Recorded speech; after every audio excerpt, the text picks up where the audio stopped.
All right, here we go. Listen up. The Secret Service revealing they dismantled a massive telecom network capable of crippling cell towers and jamming 911 calls. It was happening just 35 miles away from New York City.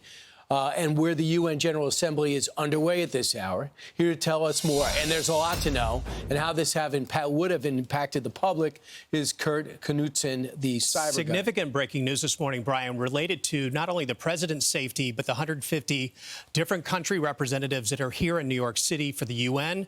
The assembly's going on right now. The president coming into town today to speak there.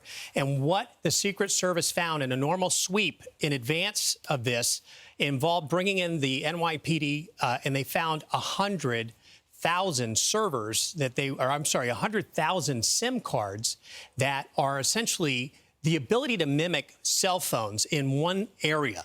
And imagine if you had the ability to send out 30 million text messages to overwhelm our telecommunications system, it would bring not just the city to its knees, it would really bring a big section of the country to its knees. So think about this. The Secret Service has been looking at this since the spring, and they found 300, tell me what this means, co-located SIM cards. Not only did they get thousands of SIM cards, but 300 co-located SIM cards. What would be the benefit of that, and what does that even do? Those are just so you can use SIM cards and other devices that mimic a cell phone. So essentially, it's the ability for this attacker, whoever this might have been, and we have some early leads that are coming in that it potentially was of Chinese origin. Nothing's confirmed yet, but what it could do is, with one click, send this entire network off on a dangerous mission to interrupt telecommunications here in the country.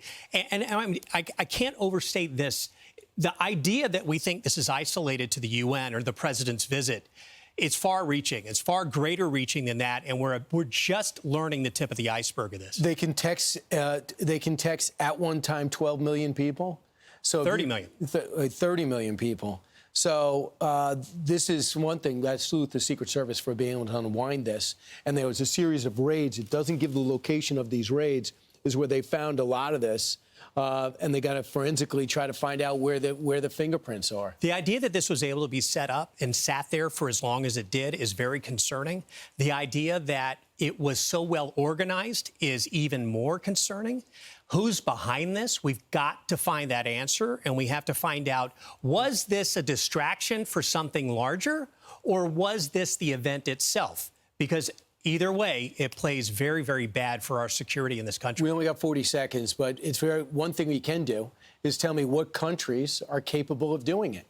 Us, China, Russia, Name all the adversaries. North Korea, Iran.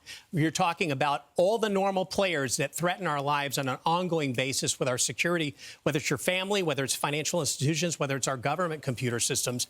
This is a major story. This is a very big deal, and it's something that, God bless them, for the NYPD, along with the Secret Service, to have uncovered this before something nefarious was triggered is remarkable. Kurt, the CyberGuy, cyberguy.com to find out more? Sure enough. Absolutely, and all other things.